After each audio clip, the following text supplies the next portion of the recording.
You ask Tiger to solve. This deals with linear equations with one unknown. The final result is x equals -19/4. Let's solve it step by step. Simplify the expression. Group like terms. Simplify the arithmetic.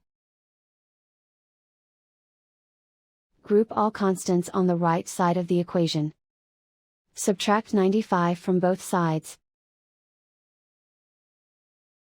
Simplify the arithmetic.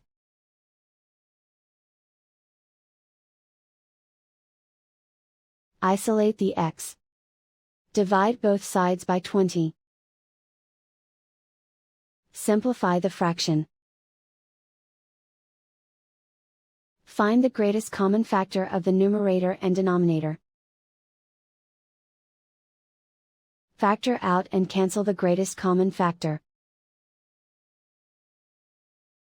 And so the final result is x equals -19/4.